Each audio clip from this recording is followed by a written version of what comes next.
Cara, eu vou falar um negócio, eu atendo muito paciente com alto poder aquisitivo, né?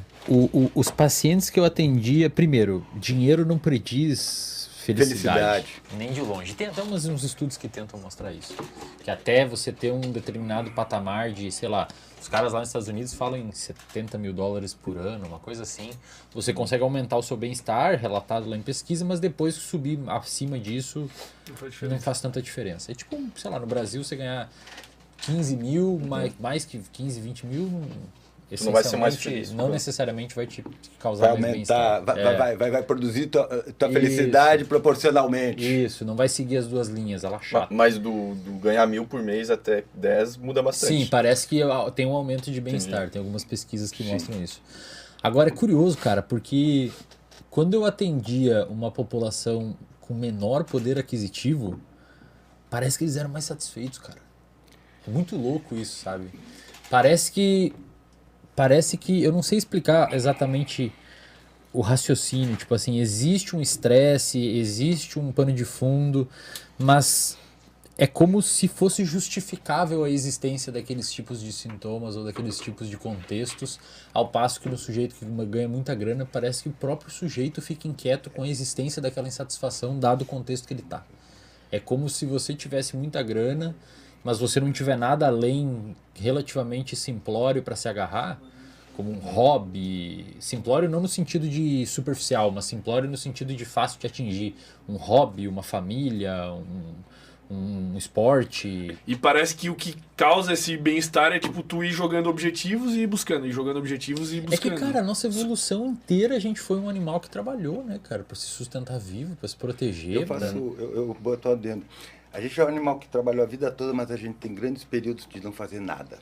Você pega as sociedades mais primitivas, é um nome feio, assim, mas elas têm grandes momentos de que elas não fazem nada. Não estão no celular, não estão nada. Elas estão ali. Você pergunta o que você está fazendo? Está fazendo nada, pode estar fazendo outras coisas, mas nada dentro dos conceitos. O famoso coçando. E é impressionante isso, né, cara? Porque não fazer nada é uma coisa que a gente não está mais acostumado. Né? A gente não para. E eu coloco essa perspectiva de não fazer nada no sentido de você ter a capacidade, às vezes, de parar e contemplar. Eu tinha um professor meu que falava que um texto só está pronto quando você decide que está pronto. Quando você conclui que está pronto. Porque senão ele nunca está pronto. Eu acho que Igual o desenho só está pronto quando você fecha a caderno e esquece ele. Isso, exato. Pô, voltando ali no assunto dos teus pacientes mais pobres e tal, tu acha que não pode ser porque os que estão ricos, eles têm muita ambição e talvez por isso eles são ricos e os que são mais pobres, eles não têm tanta? Eu acho que o dinheiro... Eu, inclusive, tenho uma experiência muito própria, pessoal, com dinheiro. O dinheiro, ele é uma parada que se você não tomar cuidado, você começa, primeiro, a criar e sustentar um estilo de vida que você tem que correr atrás do seu próprio rabo. Então é aquele médico que você conhece, que tem 65 anos e precisa fazer plantão 3 vezes na semana de madrugada para sustentar o jatinho, o iate que ele tem, ou o jet ski que ele tem, um estilo de vida absolutamente caro. Ou então o dinheiro você pode criar um contexto com o dinheiro, um ambiente com o dinheiro que seja um ambiente naturalmente, essencialmente estressogênico. Você se estressa naquele lugar para sustentar tudo aquilo que você criou. E aí você não quer voltar porque pega mal para a sociedade, pega mal para os seus pares, etc. Você tem que sustentar aquilo meio que de uma forma automática, que pode ser ruim para você e pode estar te estressando, mas pelo contexto social você não volta atrás. Ou você perde um pouco a noção de quanto que você tem baseado no quanto você precisa ter, para onde você queria chegar, e com base nas pessoas que você está convivendo e na comunidade que você convive e na experiência que aquela comunidade gera em você relacionado ao dinheiro que você tem. Tem uma pesquisadora chamada Nancy Adler. Ela é uma pesquisadora que fez uma série de estudos, não necessariamente sobre riqueza, mas sobre status socioeconômico. Status socioeconômico é o quanto dinheiro possibilita que você tenha de condições, tipo uma boa educação, etc. O que ela percebeu? Primeiro, se você ter pouco status socioeconômico, que normalmente está atrelado ao dinheiro, porque o dinheiro te dá um status socioeconômico, você pode ter uma boa escola, morar num bom bairro, ter segurança, etc.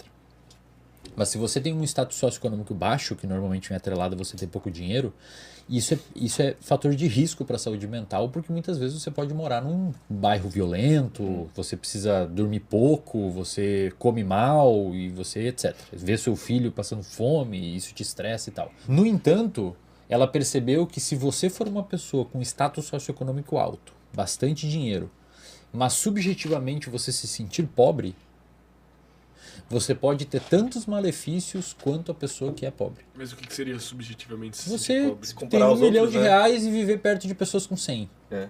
Aí você é rico, você tem grana, mas você se sente pobre. Você pode, devido ao estresse e o contexto que aquilo gera em você, ter tantos problemas quanto uma pessoa que de fato tem um saúde. Os caras são meio burros, pô. Cara, eu acho que se perde, velho. Acho É que porque se perde. o dinheiro ele te possibilita modular mais ainda É o teu louco, meio. cara, Tu mas pode se mudar pro lado de uma o cara academia. fica estressado por não ir de executiva pra França, cara.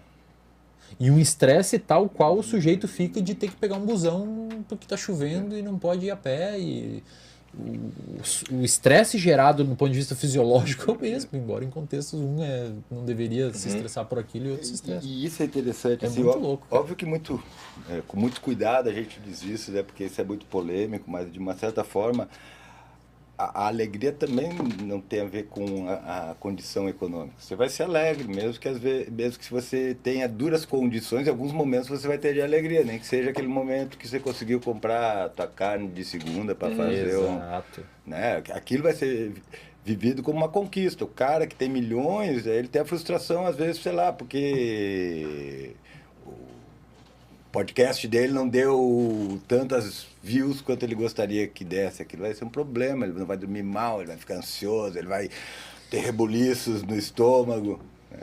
Muito É relativo. loucura, é tudo relativo, né? Tipo, sei lá, criança que ela quer muito jogar, tipo, ela quer terminar o trabalho de aula para poder jogar videogame. Daí ela consegue e ela tem uma felicidade X, mas talvez essa felicidade X seja a mesma que, sei lá, uma criança pobre, o pai chegou com Uma bola de futebol de ou com presente. carne, ele vai poder almoçar carne ao invés de salsicha, sabe? Aí vai ter, digamos, o mesmo grau de felicidade, sei lá. Cara, eu tenho uma filosofia que eu tenho cada vez me aproximado mais. O pessoal diz que eu sou minimalista.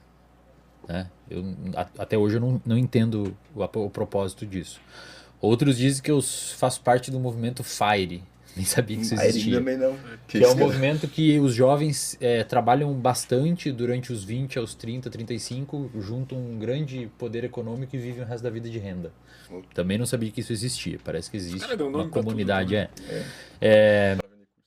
Cara, eu cada vez mais estou adepto à ideia de ter objetivos de vida atualmente considerados por vezes fúteis e fáceis de alcançar, porque na minha concepção vai ser muito mais protetor para mim do que criar um contexto de alegria e condicionar o meu bem-estar subjetivo ou o que chamam de felicidade. Dá um exemplo. Pode dar um exemplo? Cara, eu quero ter uma casa, uma família e rolar um filho na grama para ele ficar com coceira o dia inteiro. Tipo, esse é meu objetivo, sabe? Bem-vindo ao meu mundo. É. Só que em vez de um eu fiz 3, né? O Fábio inveja a vida do cara. Quero que você acorde, vai na praia, dá 6 um horas, dá uma surfa, volta pra casa, anda de skate trabalho. numa pista, atende uns pacientes. Eu trabalho pra caramba. Mas, trabalha pra caramba. Mas, pô, o trabalho, cara, faz muito sentido. Mas você não no meio precisa disso. de uma BMW pra ser feliz, puta que cara. pariu. Entendeu? Eu tô sem carro agora, né? Pô, uns meses atrás, até falei com um amigo meu, Belto, que eu tava a fim de comprar um carro. Daí eu fui ver o preço dos carros. bizarro. Não é falta de dinheiro, mas daí você começa a botar na conta. Eu disse, não, velho, eu saio 2 vezes por semana de casa. O resto eu trabalho em casa. A gente foi viajar agora, a gente foi pra Urubici, aniversário da minha irmã. Eu ganhei um carro, Velho, vale muito mais a pena. limpinho, tá Entrega ligado? ali, velho? já era. Eu entrego ali, acabou meus problemas, cara. Então, eu fico pensando assim, qual é a utilidade do carro? A minha geração ainda é uma geração que nasceu com fetiche em carro, que gostava de ostentar carro, mas isso hoje é um negócio que não tem mais. Cara, eu não tenho carro, Eu tinha, eu vendi. Só os tiozão de 50 que nem eu que ainda gosta de ter o carrão.